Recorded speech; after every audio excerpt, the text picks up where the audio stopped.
The Israelis are resentful to give control to Palestinians of the West Bank, are resentful of letting Gaza breath, because they claim that there will be arms resistance against normal Israeli citizens. And the Palestinians give constant analogy of what would you do.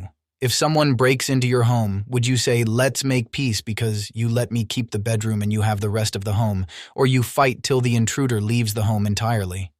The only problem here is, unlike the intruder, the Israelis claim their right over the home. The conflict is over the identity. The fact is, both share their identity with that place, making it impossible for one to take it all, resulting in a continuous fight until both realize that it is impossible to have only one state. And why do we even fight for identity at the first place? What is even the purpose of identity?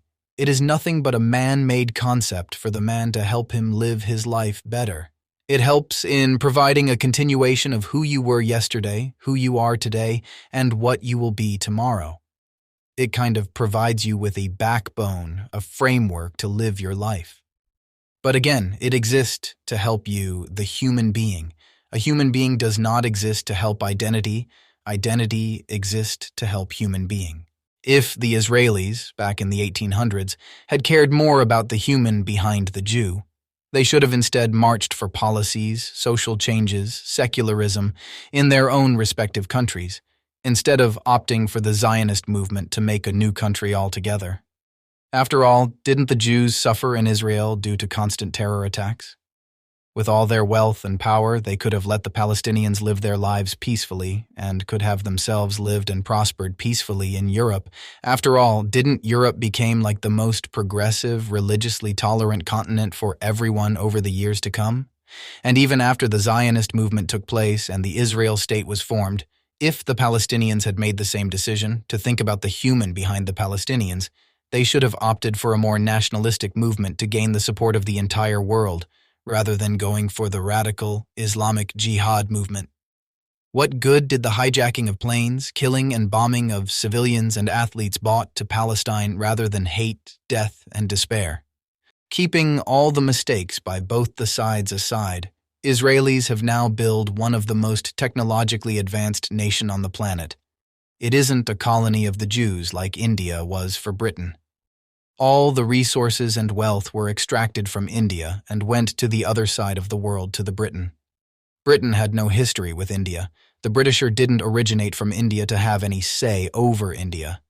Unlike the Britain, the Jews did originate from Israel and have been living there for 2,000 years. The Israelis built their own wealth and resources and used it in Israel, not somewhere else. Keeping all this in mind and the human life at hand, both parties shall shake hand and come to peace. But it won't happen. As I said, both parties should shake hands. The ones supporting Palestine or Israel dearly must be looking in disgust with all the atrocities committed by the side they are against flashing in front of their eyes. While if any leaders of any of these sides are watching, they would be laughing to the top of their lungs. These people who would be laughing on the top of their lungs aren't the same as you. They are different. They have realized the value of the human behind this man-made identity, and they use it for themselves. If they keep you engaged with fighting over something which isn't natural, which is something man-made, they can elevate their own selves. These are your leaders. They make a fool out of you, create hate and resentment within you, make you fight, so you divert your attention from the loot they have been doing upon you. The only way to change this is when you start thinking critically. Realize that the human behind the identity is more important, and accordingly choose your leaders. Because if you don't, the entire humanity would be wiped out from the face of this earth under the disguise of collateral damage.